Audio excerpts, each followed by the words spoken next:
do things correctly, which we did a lot of good things in this game.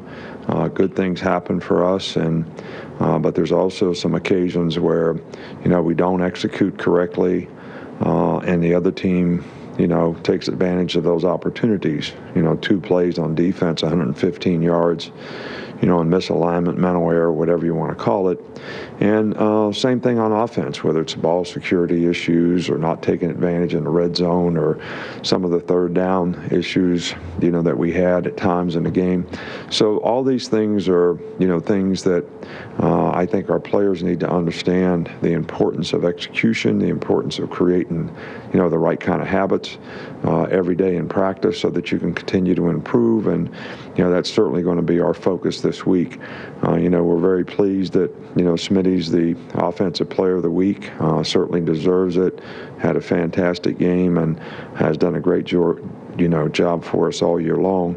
It's always a challenge. Arkansas to me has, a really, really good team that their record really doesn't reflect how well they've played.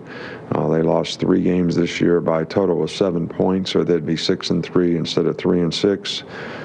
They present some, unique challenges with, the fastball offense that they run, which, we need to do a much better job this time around facing this kind of offense. Their defense has, played well in terms of especially pass defense, getting turnovers, leading the SEC, I think, in turnover ratio and leading the league in the number of turnovers they've gotten this year. They got some really good players on offense. The quarterback does a good job, Felipe Franks. They got a really good receiver in Burks, and they've got good runners.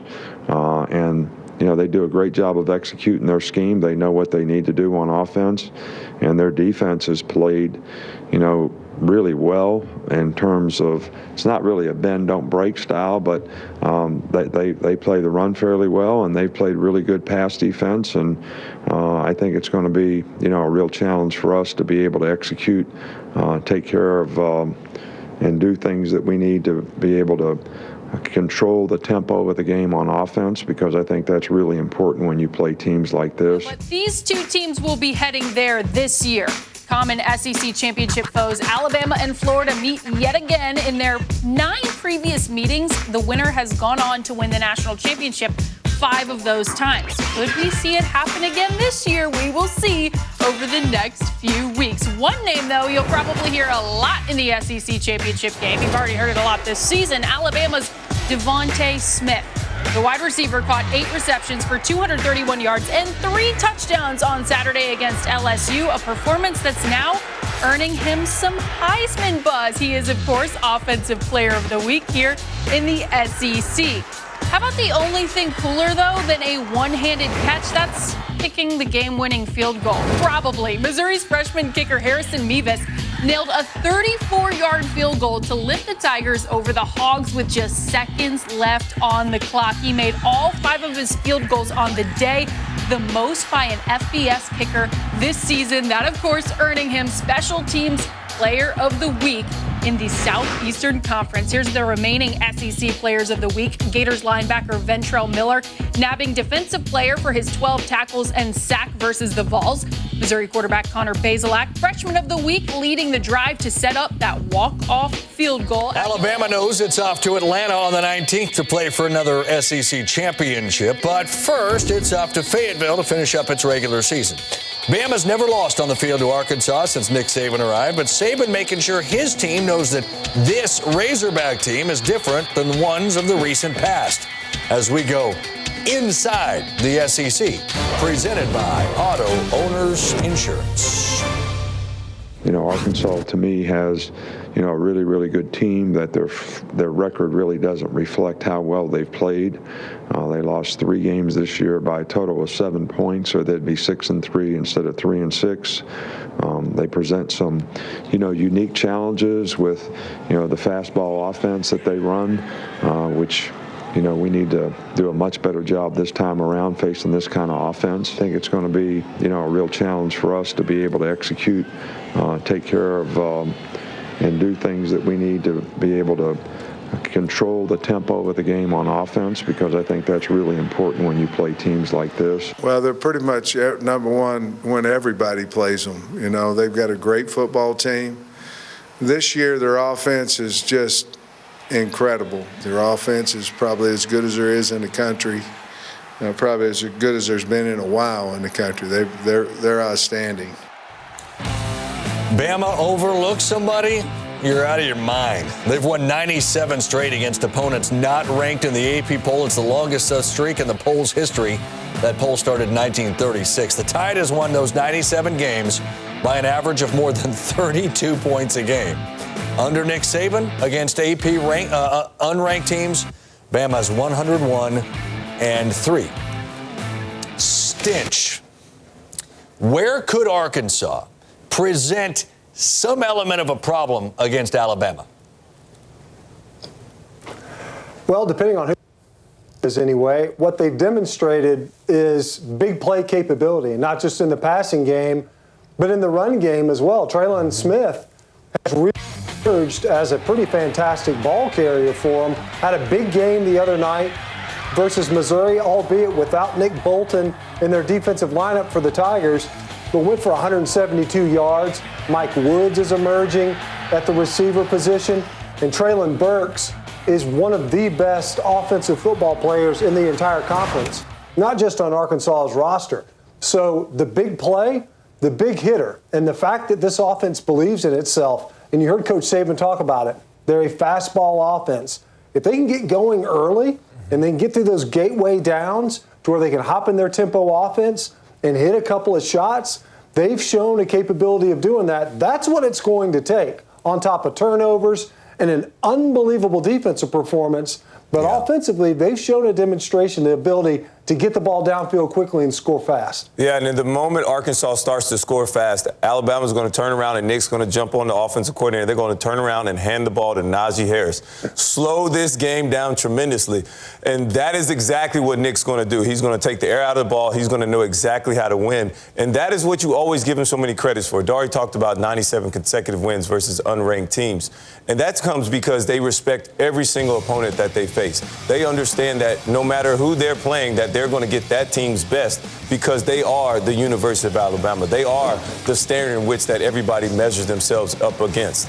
So knowing that going into the game, you don't take any plays off, you don't take anything for granted, and that is why you've seen the consistency from the University of Alabama on offense and defense, no matter who they play in or no matter what week or what year. No question. They're special like that. Arkansas coming off that tough, hard-fought loss to Missouri. Greg, speaking of Alabama, you played on a couple of Alabama teams that were loaded with talent, but this team just feels a little bit different than recent Alabama teams. As someone who is pretty well versed in Alabama football under Nick Saban, how do you describe this team and where do they rank?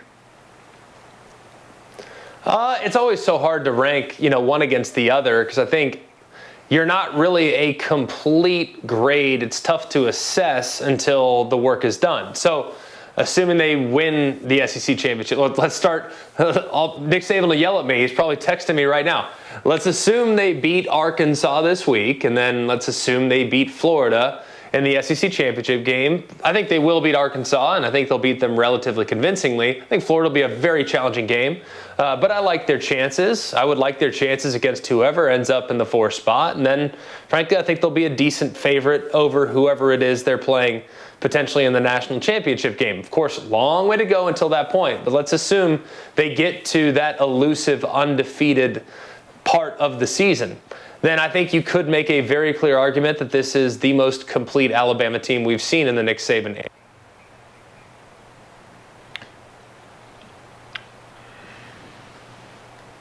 Anyway, we may have very well lost Craig. I think that may be 2 weeks in a row. But the Gremlins, the Gremlins seem to be on the line between our place and his. But what I was asking him was, and I realized it's speculative right now, and but this Alabama team just has so much going for it, especially on offense. And we're only talking about the skill position players with Mac Jones and Devontae Smith and Najee Harris. The defense has been awesome. So you're prepare yourself for aimless and inane questions like the one I just asked Greg. Greg, I didn't mean to. We lost you for a second. You were explaining that if this happens and that happens, this Alabama team, I think the last thing I heard from you is maybe the most complete team you've seen. What if Saban was actually the one behind the curtain, actually cutting my internet? Is that a possibility? Because we were prognosticating beyond that of the Arkansas game, which is a dangerous possibility. I'm only 50 miles from Tuscaloosa, so that is a possibility. I do think, Paul, though, with the improvements they've made on defense and their explosiveness offensively, I think this would be the most difficult Alabama team. For instance, like if my 2009 team were to square off against this team, I think we'd have our hands full. If the 2011 team played this team, they'd have their hands full. 12 the same, 15 the same, 17 the same, all the national championship teams against this team would probably be a favorite. I'd still pick my 2009 team, but then again, I know how great this team is, and they've been a real joy to watch the first part of the season. I always thought your 10 team was better, but we'll talk about that some other time. Let me ask you, you mentioned the defense. What happened? How did this defense go from everyone screaming and hollering after the Ole Miss game to one of the stingiest defenses down the stretch we've seen in the country? Well, they needed to get some of those reps, some of those live reps where you have to actually tackle in space. You have to actually cover in one-on-one. And they were exposed against Ole Miss, much like many defenses have been exposed throughout the course of the season. We have seen every team that's in contention this year struggle at least once or twice on the defensive side of the football. We saw Ohio State give up 500 yards through the air to Michael Penix in Indiana. We saw Clemson struggle against Boston College. We saw him give up 47 in overtime to Notre Dame, and we saw Notre Dame obviously give up a bunch of yards to DJ Uiagalelei, who's a backup quarterback for Clemson. So we've seen every defense struggle for the most part this year. It's nothing to be ashamed of, but Alabama now has tightened things up. I think they've been more sound in the run game. They've done a better job leveraging the football. The coverage has been tighter, and they've done a better job of tackling in space. And that's ultimately the biggest difference, is that this team struggled early on tackling. They didn't play real well at safety. That's now become a strength of the defense. Their defensive line was getting pushed off the ball way too regularly for my comfort level. That now has solidified significantly. So I think those two areas more specifically have grown tremendously, and just the biggest thing they're doing is they're doing the little things and tackling well when given the opportunity, and they weren't doing so in the first couple games of the year. Meanwhile, Felipe Franks' status is up in the air. The quarterback who has helped resurrect the Arkansas program, formerly of Florida, banged up and uncertain for tomorrow's game with Alabama. Speaking of Alabama, Eli Gold will miss his first game in about 400 years. The legendary Hall of Fame announcer for the Crimson Tide has tested positive for COVID, and I believe he's had 418 consecutive games, although I may have missed that by a few. We wish Eli well. He's a great friend of ours. Alabama heading to Arkansas tomorrow, the last stop before Atlanta for the SEC Championship. Chris Budden will be part of the coverage tomorrow, and she is in Fayetteville, just having spoken to the main man, Sam Pittman. Chris, thanks for the time. Great to talk to you. And first of all, what can you tell us about Sam Pittman? It's the first time this season that I've gotten to cover him. Great guy. It's up against a tough task this week, and I think that he understands that. But there was the strangest thing. He said, "This is the least stressed I've actually ever been in my entire coaching career." And to say that the day before you're about to take on Alabama, it just goes to show the trust that he has in his players and the rest of the coaching staff. And you really get a sense that he loves the job and he loves his team. Either that, or he looked at the point spread and he goes, we might as well just have fun here tomorrow afternoon.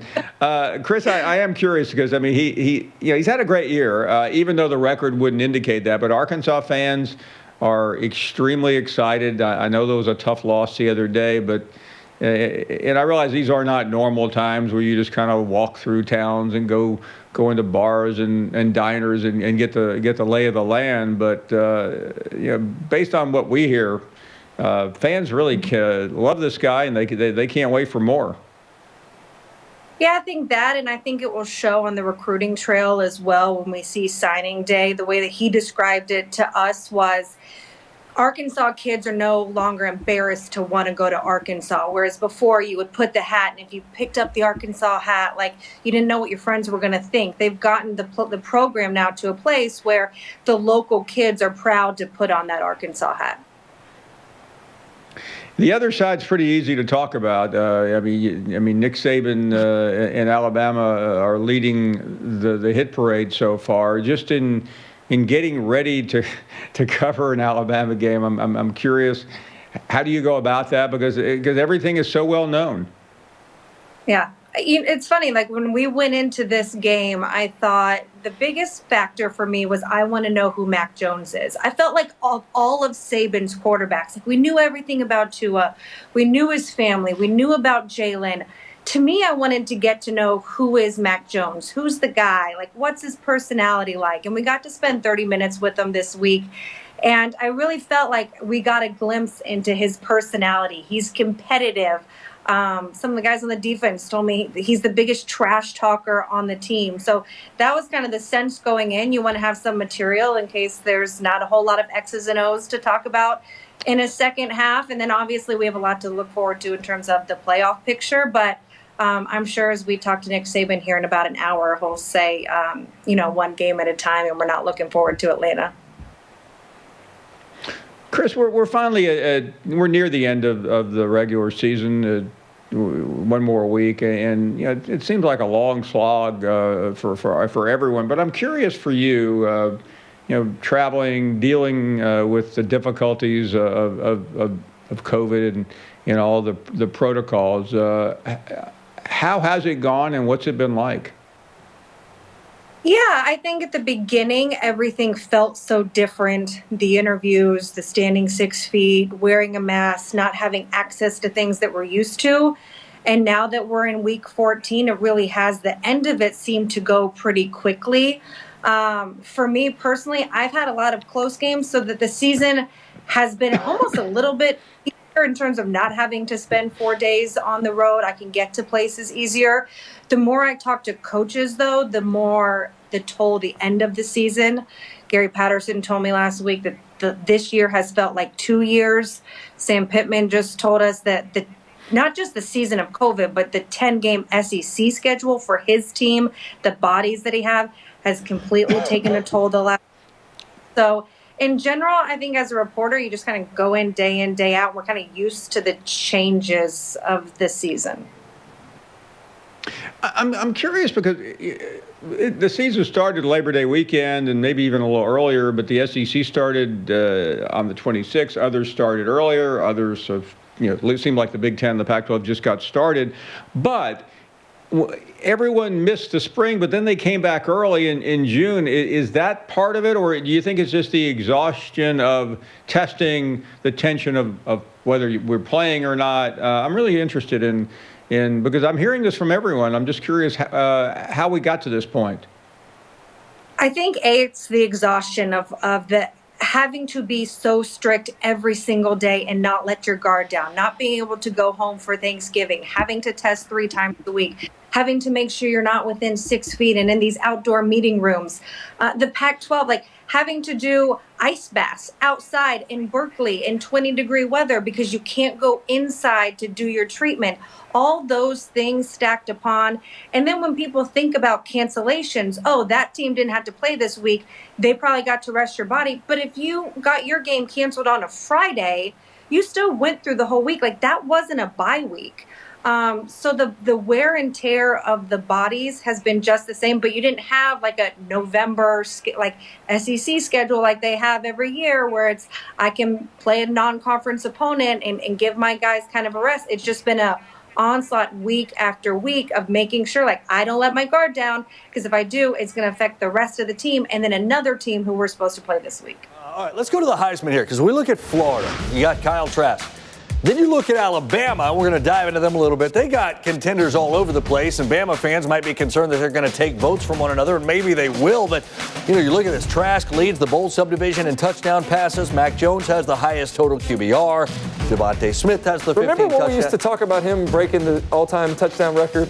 Yeah, he's going to obliterate it. It's ridiculous what he's doing. And again, he's doing it as the focal point of this offense, and yet nobody can stop him. Here's what I need you to explain to me. Why shouldn't people vote Devontae Smith first in the Heisman? Is it Smith more making Mac? Is it Mac more making Smith? Because I'm having a hard time differentiating. Well, first of all, I think quarterbacks like that they have, right there could be a Heisman moment. No question. I mean, but traditionally quarterbacks get too much of the blame when things go wrong and too much credit when things go well. What he's getting credit for right now is throwing to a guy in Devontae Smith who is usually wide open in the secondary, right? I mean, we look at these accuracy numbers beyond 20 and 30 yards for Mac Jones. It is very good. I'm not taking anything away from him. But when you're throwing to a receiver that has completely blown the cornerback at the line of scrimmage, I mean, it's considerably more easy to drop it into a guy that's open like that than a guy that's covered closely. And Devontae Smith is never close covered at all. No, he is not. Do you have a Heisman vote? I do not. Okay, then I can ask you this. Who would you vote for today? And I realize it could all sort itself out in Atlanta, and I understand that. Who would you vote for today? You're talking to a wide receiver here, first of all. So my somewhat biased opinion, I would vote for Devontae Smith. And remember what I said in the preseason. Jalen Waddle was my preseason Heisman pick, precisely because of a lot of this, but I also thought he would add the added dimension of the return game. When was the last time a receiver was even in the discussion of it that wasn't in a kickoff or punt return situation? Yeah. Devontae Smith has shown me that he's the best player in college football. Now, if the award has become the best quarterback in college football, that very well could be something we need to put in the guidelines. But to me, when your receiver accounts for 42% of what your passing yards are, one single guy, that's a pretty big statement there. I'm asking our researcher Stewie a question on the fly. We'll get the last receiver that won it. Are we going back to Tim Brown? What was the last receiver that won a Heisman Trophy? Now, Charles Woodson was a defender. No, Woodson he was played a corner, played defense. Desmond Howard. But, of course, he was a return guy, too. I don't know. There's something special going on right now with Devontae Smith, right? No question. It's been a pleasure watching him. And I want to go back, first of all, let's talk about him returning to college football for his senior year, what he's done to help his draft status, what he's done to get bigger and faster and more adept at running routes.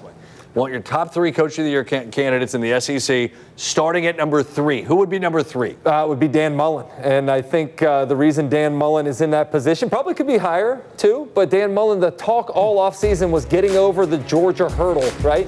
Georgia was what was preventing Florida from getting to every other goal that they wanted to get to. The SEC championship game, get to a college football playoff berth. He's done a tremendous job with Kyle Trask. He's done everything that Scott Strickland, the athletic director, wanted him to do, right? That might not have been his greatest moment there. Yeah, I don't know if we should have shown that one necessarily, but the fans have followed suit. They love the energy that he's created, and it's been tremendously entertaining and obviously very successful season. So Darth Vader at 3. Number 2 in Coach of the Year. We had the Coach of the Year Bowl last week. Sam Pittman lost that game, and subsequently he's at number 2 right now. But think about what a game it was. Think about the expectation level coming into the season for Arkansas, right? They hadn't won an SEC game since 2017. And by the way, we were only playing SEC games in 2020. So it didn't bode well for what the future held. Went out there, started fast, had 3 wins, probably should have 4 if we're going to be honest about it, Dari, with some of the stuff that happened in the Auburn game. We'll be honest about that. Sam Pittman has done a tremendous job of coming in, getting those players to buy into what his culture was trying to be created, and really playing hard. And it's been fun to watch what they've done in Fayetteville this year. Well, you got old Nick Saban.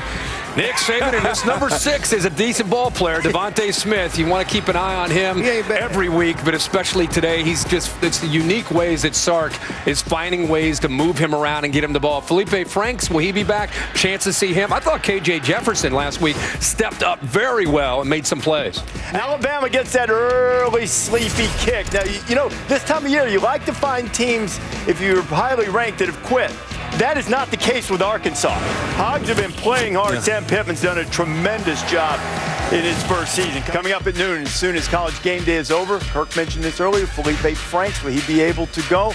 Coach counting us down to kickoff in Fayetteville as they get ready to take on Alabama. Fayetteville is where the Alabama Crimson Tide is, less than an hour away from kickoff. Devontae Smith warming up on the bike. It's about 32 degrees there, but feels about like 27. So, yeah, get that bike going. I think he's right by the space heater there, too, trying to get warmed up. We'll see what he's got in store, as he's already set records as the most in SEC history when it comes to receiving touchdowns. We are 60 minutes to kick, actually a little less than that. And Florida and Alabama have their final tune-ups this week before meeting in the SEC championship game in Atlanta next week. The Gators host an LSU in a rescheduled game from October. Alabama, as we just showed you, facing the Hogs in Fayetteville. Let's take a look at today's AT&T countdown to the College Football Playoff National Championship. Quarterback of the number 1 team in the country is Mac Jones. He's got 5 games with 4 touchdown passes. That is 1 short of Tua's school record, which Tua did a couple of times. Jones over 3,000 yards already for the Crimson Tide this season. On third down, when third down comes, and it doesn't come very often for the Crimson Tide, it's like 11 times per game. The second best in the country, or second fewest, and they've been really good. 11 touchdowns on third down coming this season. And it's time now for our Pizza Hut Game Day Spotlight. Our Chris Budden caught up with Nick Saban a little earlier.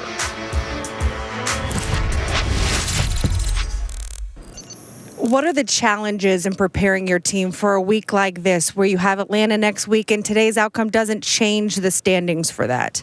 Well, I think if you talk about the standings, it doesn't really matter, but there's a lot of other ramifications in this game. You know, we have the opportunity to win 10 games in the SEC, which I don't know if anybody's ever done that before. And I think there's long-term implications every week in terms of how you play. So we want to play to our standard. I think that's the most important thing for our team. You had told us your defense struggled against the up-tempo teams early in the season. What's important for your group to remember today? Well, I think we need to get lined up. We need to play team defense, which they've got a very challenging offense to defend. When they go fast, that takes defensive players out of rhythm. That's something that's hard to emulate in practice. So, we're going to have to get in the flow of the game, but I think it's a team thing. I think we have to control the tempo of the game on offense when we have the ball, as well as field position and special teams. So all those things are critical factors. Thank you, Coach. All right, thank you. Chris, Nick, thank you. Game kicking off as soon as College Game Day is done. And Mac is third in the country in passing yards, and so much of that yardage, Coca-Cola counts us down to kickoff inside 23 minutes, has come from DeVonta Smith. Yeah, I tell you what, DeVonta Smith is having a fantastic season. I mean, Kirk talked about him earlier as a Heisman candidate, and that's legit. I mean, he had a fantastic game last week against LSU. He's a highlight reel, guys. I tell you, when I watch DeVonta Smith, let me tell you what jumps out. First of all, as a route runner, he's a technician. But the fact that he comes back to the ball, David, watch this play right here. He's at the top of the screen, right? Now, watch the edge. The defensive back at the 50, he's going to drop back into the throwing lane. But watch how DeVonta Smith comes back to the ball, fights for it, and keeps fighting until he has to give the ball to the official because he's the alpha male on the team. And that's who DeVonta Smith is. Now, watch DeVonta right here. Talk about a technician. This is going to be like an out and up. Watch how he sails the out with his head and his body language. The defensive back thinks, okay, he's running an out route. He breaks. Now watch how he avoids contact and he finishes plays. He always fights through tackles right there. His toughness, David, that's what jumps out at me against Tennessee. He's going to run a slant route. The safety reads it. He's going to break on the slant. Watch DeVonta. First of all, it's a high throw like a real burn off, but he's focused. Tunnel vision. Look at him. Takes the big hit. Bounces right back up. I mean, the guy has incredible concentration. Averages 18 yards per catch. And when Waddle went down, he stepped up. He was like, listen, guys, we're okay. I can handle this. And then Mechie played much better, too. I just love his attitude. And coaches say, he can win at all 3 levels. At the line of scrimmage, in the route, and then to finish with the catches, too. It's nice to have balance on your offense. And my God, they can pound you in the mouth with 22. He just runs the ball so hard, so physical. Really become a complete back, can catch it, too. And who's going to step up, right? I mean, when Waddle went down, Mechie comes in and looks pretty dadgum solid. He's making big plays, too. It'll be interesting to continue to watch them develop in big-time games. And by the way, these are the games when you get some other guys reps. Okay, that's just part of it. You're going to be up big. Bryce Young, what you got, young man? If something was to happen next week in the SEC Championship game or down the road, how about Brian Robinson Jr.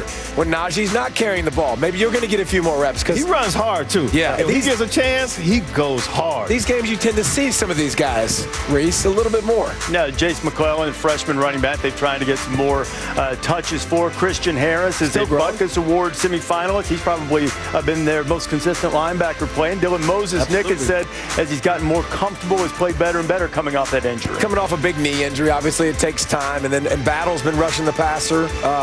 Listen, this defense will get tested next week, but they've passed a lot of tests. But Sam, that guy right there, fantastic job with Arkansas. He's done a tremendous, unbelievable. Sam and his staff, great job so far this season.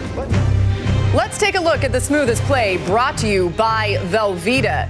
KJ Jefferson made the most of his first start this season for Arkansas. The redshirt freshman threw for 274 yards, accounted for 4 touchdowns as the Razorbacks posted season highs with 48 points and 566 yards. They got Bama today. Chris Budden's in Fayetteville. Today's outcome here in Fayetteville does not change the fact that Alabama has a big game next week in Atlanta for the SEC Championship. So Nick Saban's message to his team this week, not just about team pride, but personal pride. He told us when he was with Miami Dolphins and he would get cut-ups of college players. He said, I'd see highlights, but I never knew who the opponent was. So he told his players, why would you want to put anything on film that was less than 100% your best? That is his message to his team as they try and focus against Arkansas today. Quick injury update for the Razorbacks. It looks like Felipe Franks is going to try and start today. He did not play against Missouri last week, suffering from a rib injury. He practiced this week, was a little sore, so not sure how much he'll be able to play today. KJ Jefferson is available, but it will go to Felipe Franks if he's able to go today. And that's interesting to keep in mind. Of course, this game, Alabama and Arkansas on ESPN at noon. We got a lot to get to with it. And I want to start with this, Tim. What would be the recipe for Arkansas to make this thing close, to really make it a game? Shorten this thing. Make this game as short as possible. Listen, if people are watching it, you want them to have to record for an hour, not 3 hours, right? Any chance of winning, you want to shorten this game. Offense, I know they're up tempo, right? They like it, but they tried to do that against Florida, and Florida ran away with it. You need to control the ball, control the tempo, control the momentum. Defensively, you got to keep it in front of you. Alabama's the best in the country at hitting the deep play and putting people to sleep really early because of big play. Keep it in front of you. Keep the game close, control time of possession, and then find a way to maybe get it done in the fourth quarter, similar to how they played in the Ole Miss game early in the year. Tim, I'll be watching Jaleel Billingsley. I think if you look back a month ago, he had just 1 reception on the season. The last 3 weeks, he's been their clear number 2 target, the most yards behind Devontae Smith. And what's most dangerous for Arkansas and really Florida moving forward is 12 personnel.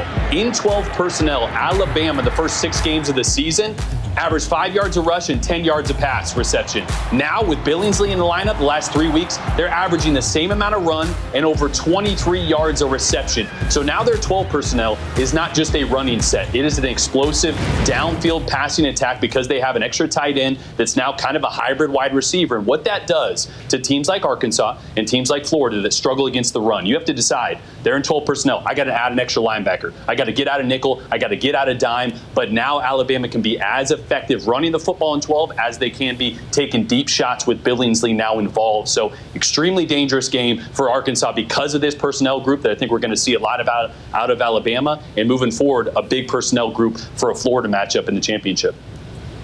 Yeah, as if Alabama needed any more weapons offensively specifically. But Roman, every week you tell me something that this Alabama team, specifically their defense, needs to prove. What is that today against Arkansas?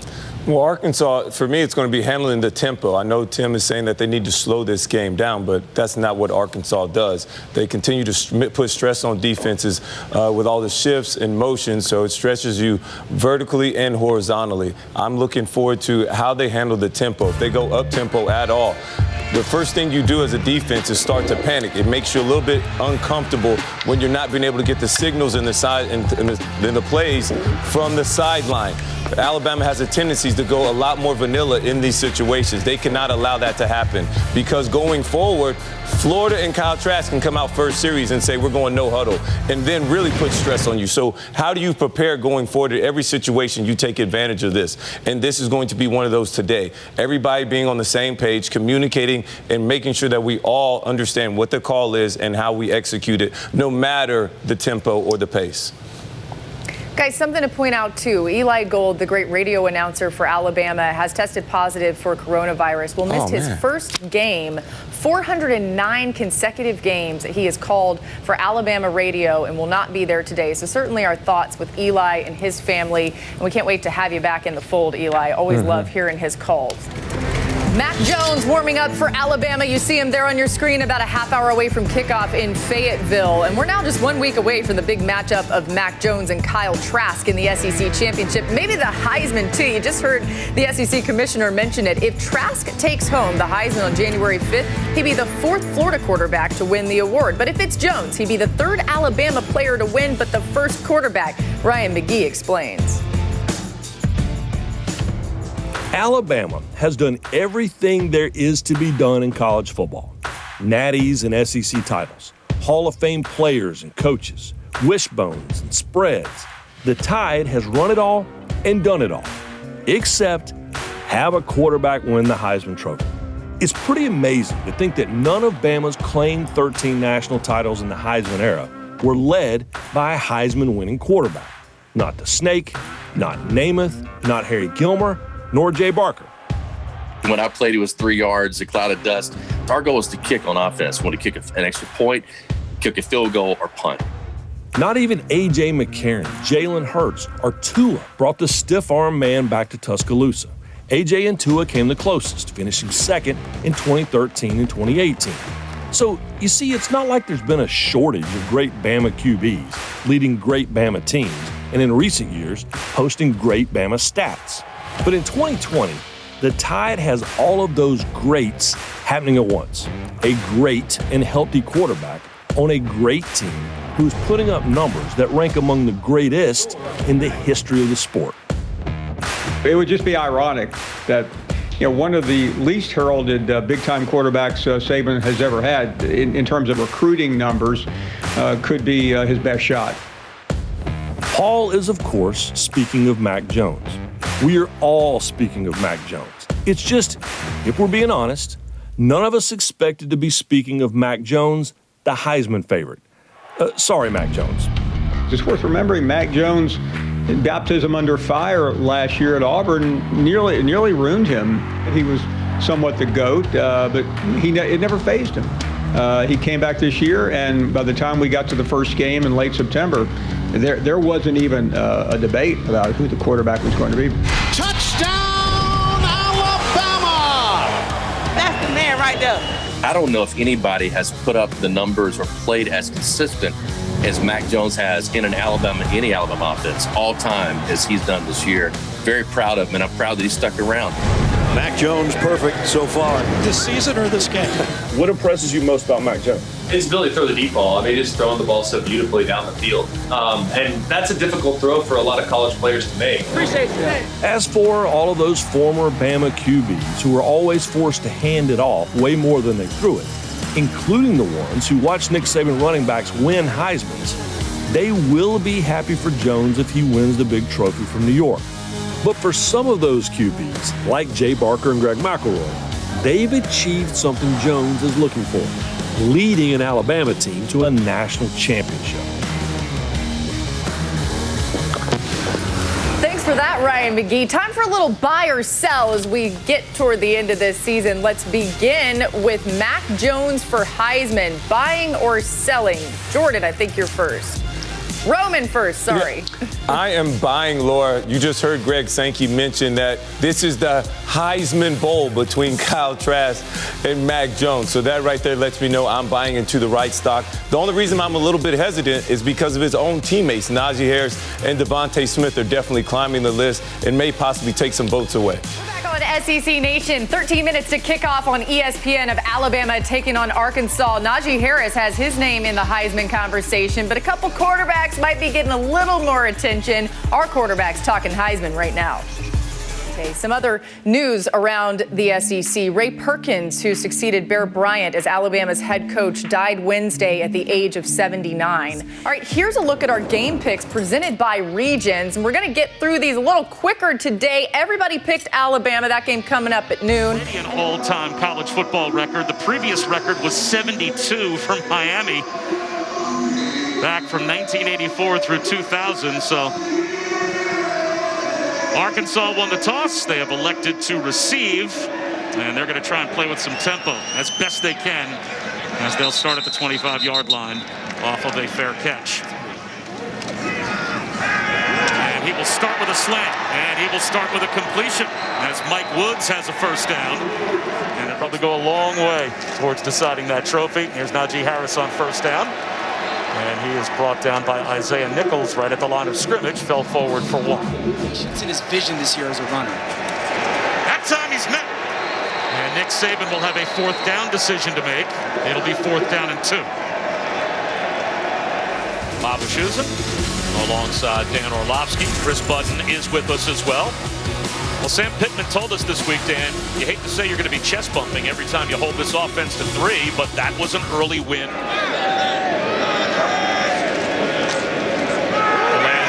Traylon Smith, he's got an alley, and he's got a first down and more. About 15 yards for Smith, out to the 40. Well, you don't want to continue to hang your defense out to dry, and so it's important for them to play with tempo, be efficient, and get completions like we just saw from Franks.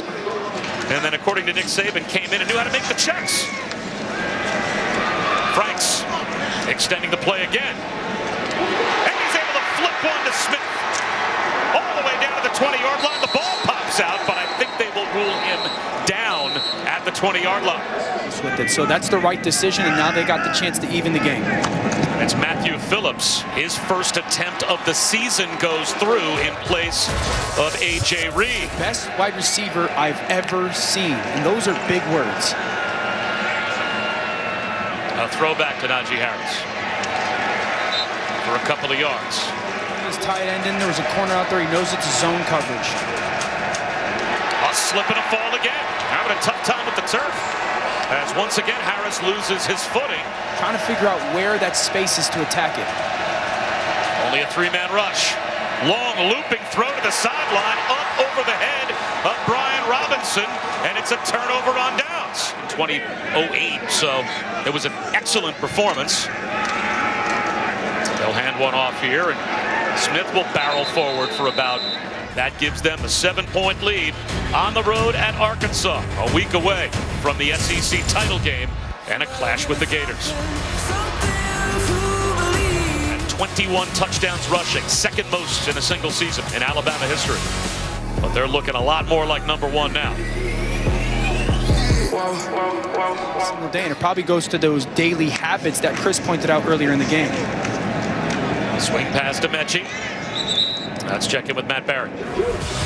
Just about set for the start of the third quarter in Fayetteville. All Alabama, 38-3. The principles of how that you have been brought into this program and the things that you've been taught are important. He wants those to reign more than, hey, we're up or down. Freshman Javon Baker. What you want out of the play. This is what the defense is allowing you to do, and do that with the ball. Jones out of the pocket. Stays behind the line of scrimmage. Dodges a sack. Sidearms one towards the goal line. And Caroline picks it off. Gets all the way out to the 42-yard line before he's caught from behind by the freshman Chase McClellan, who may have saved a touchdown. Only the 4th interception this season for Mac Jones, but the 14th for the Arkansas defense. That's Catalon right in the middle of the field there. Mac Jones is going to set his feet. Nothing there. He's going to try and scramble around. Try to do too much. Watch Catalon undercut. Interception for Arkansas. Talked about him all drive there. The All-American shows up in the red zone. Pick Arkansas. Low snap. Jefferson scoops it up. And his composure and eyes down downfield. Creates a hookup with Mike Woods. This is really awesome by KJ Jefferson. You talk about hanging in the pocket, gathering a bad snap, bodies all around you, and then finding Woods. Where is Mac Jones as an NFL prospect? Talk more about that as Alabama rolling against Arkansas. Arguably the two #1 threats to go to the Super Bowl in their respective conferences. I just think there's room as this ball is fumbled and it looks like it's going to end up with Joe Boucher of Arkansas. I think there's room for you to play unlike Patrick Mahomes, but still be a really good NFL team. And a good NFL quarterback. I don't disagree with that, but I don't think that makes you a first-round pick at quarterback then. You know what I'm saying? We'll get into this more, I'm sure. You want me to be me and Matt Berry on the undercard? A wide receiver screen to Trey Knox, and he gets a push for 6 yards. Range, but very good speed and awesome vision. Swing pass. It's broken up quickly. Tayu Jones-Bell.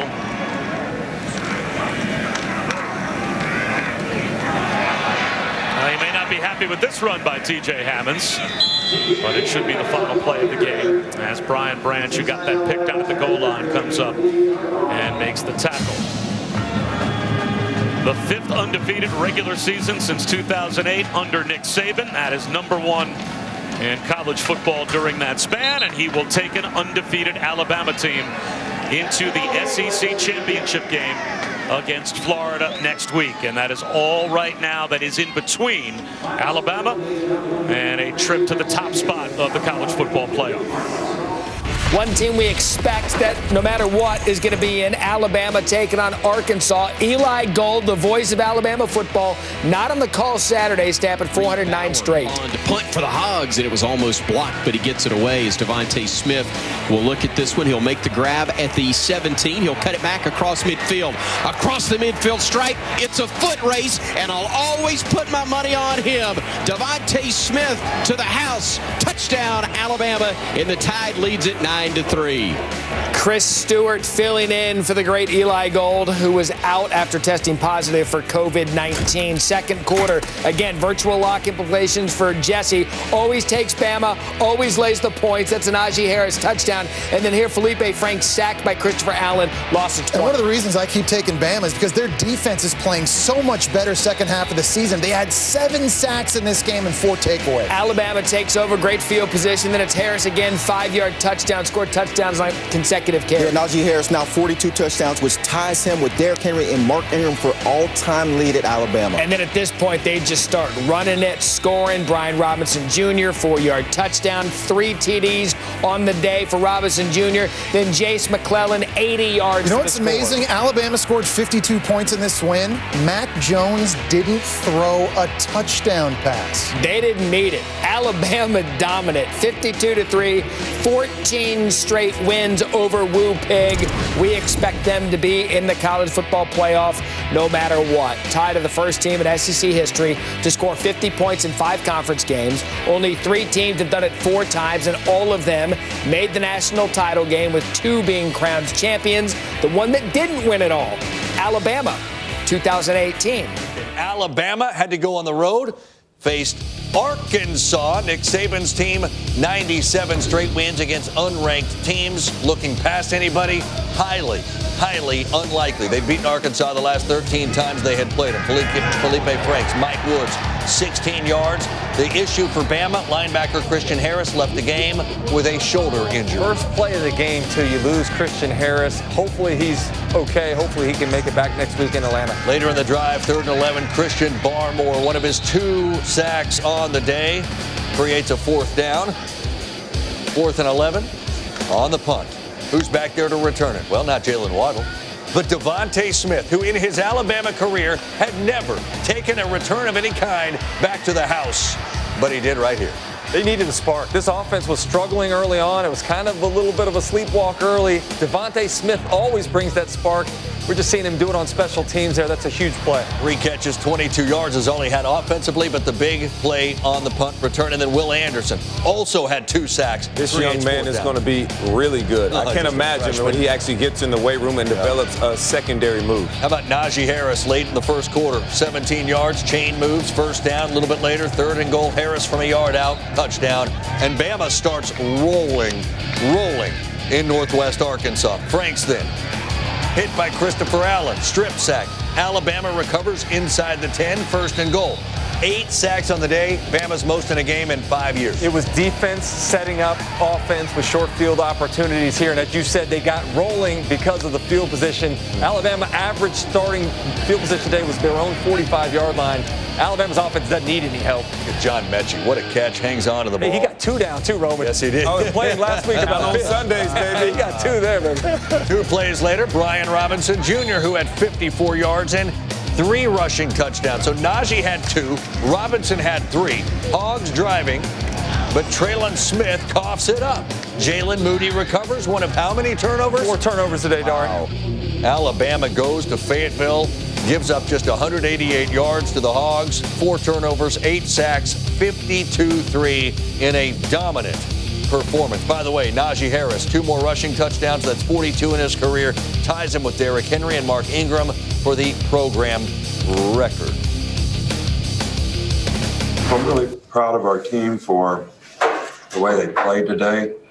This was a tough situation for us, and I think one of the motivating factors was to, win 10 SEC games in a season, in a regular season, which had never been done before. It's kind of historic for them, and that was one of the motivating factors for us. And obviously, we wanted to play to a standard. I think we got started a little slow in the game, but as the game went on, we played better and better on defense and controlled the tempo of the game on offense, kept the ball away from them so they couldn't go fast. Some of the things that happened today, we really were uncharacteristic of our team, and they capitalized on it. One game doesn't define the season. I mean, we got our butt kicked bad today, but that's the only game that we did. The biggest challenge for us today was just to prove to ourselves what type of team we are. Regardless of who we are playing against and the circumstances we were playing through. So I think regardless of the circumstances, we had to prove to ourselves what type of team we have and what type of competitive spirit our players have. So for us to come out and compete hard today, that shows a lot about competitive spirit as teams. In addition to tying Derrick Henry and Mark Ingram for the school record for touchdown rushes, Najee Harris moved into 3rd on Bama's all-time rushing list with 3,461 yards. Oh, by the way, anything that Henry and Ingram have in common? Pretty good.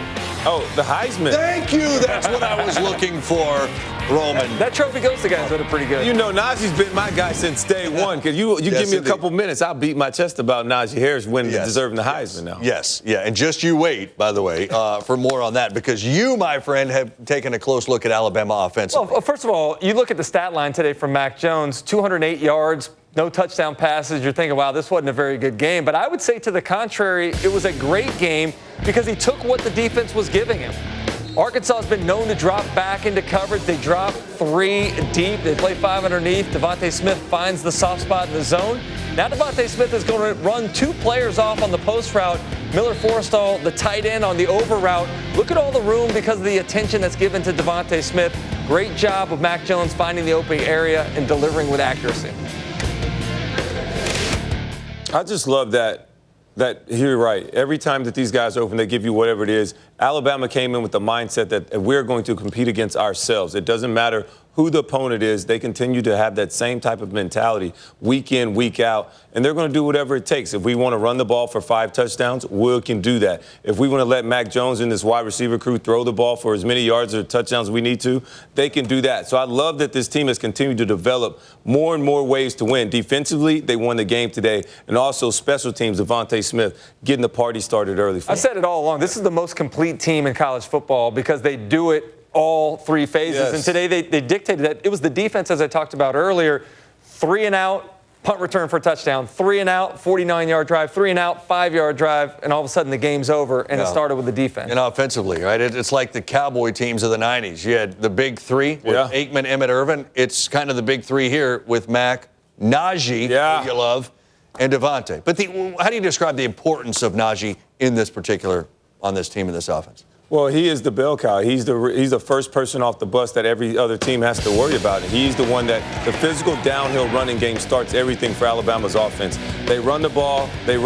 Mac Jones opens it up for the play-action pass game that we all know how deadly accurate he is downfield throwing the ball. Alabama's not looking for 7-8-yard completions. They are looking for 20, 30-yard completions down the field. And it's all set up with the running game and the legs of Najee Harris. And when he's successful, everybody else is successful around him. This offensive line loves to block for him. And you can tell he's the leader in that locker room. He's been there for 4 years. He came back to prove to all the NFL scouts and to all the naysayers that I am the running back that not only deserves to be the number one running back in the draft, but also the number one coming out of high school. I came here for this competition, and he's proven it week in and week out. I really just so proud and happy for this young man. He came back, didn't have to. Devontae came back, didn't have to. Two guys that improved their draft status significantly. And potentially the runaway best team in all of college football, too. They're enjoying the fruits of their decision to come back, no question.